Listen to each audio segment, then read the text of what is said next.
আগামী ১ জুলাই থেকে ৫ বছর মেয়াদী পঞ্চম প্রাথমিক শিক্ষা উন্নয়ন কর্মসূচি চালু হতে যাচ্ছে, যার মাধ্যমে দেশের অবশিষ্ট প্রাথমিক বিদ্যালয়ের শিক্ষকদের ইংরেজি বিষয়ে প্রশিক্ষণ দেওয়ার পরিকল্পনা রয়েছে বলে জাতীয় সংসদে জানিয়েছেন প্রধানমন্ত্রী তারেক রহমান।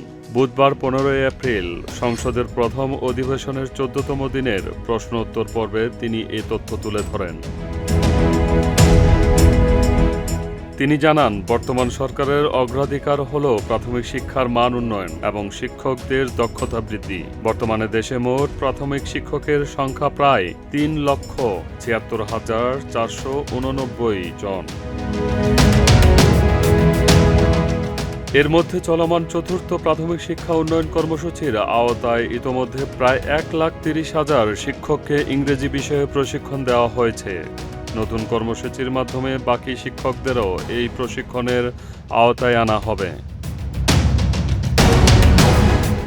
এছাড়া সংসদে উপকূলীয় অঞ্চলের উন্নয়ন নিয়ে এক প্রশ্নের জবাবে প্রধানমন্ত্রী বলেন, দেশের সমুদ্র সম্পদের টেকসই ব্যবহার নিশ্চিত করতে সরকার সুনীল অর্থনীতির উন্নয়নে কাজ করছে। কার্যক্রম ইতোমধ্যে শুরু হয়েছে। প্রয়োজনে ২০২৬-২৭ অর্থবছরে একটি প্রাতিষ্ঠানিক কাঠামো গড়ে তোলার বিষয়টি বিবেচনা রয়েছে, যা উপকূলীয় এলাকার উন্নয়ন ও সুরক্ষায় গুরুত্বপূর্ণ ভূমিকা রাখবে। আনিসুর রহমান, প্রজন্ম ২৪।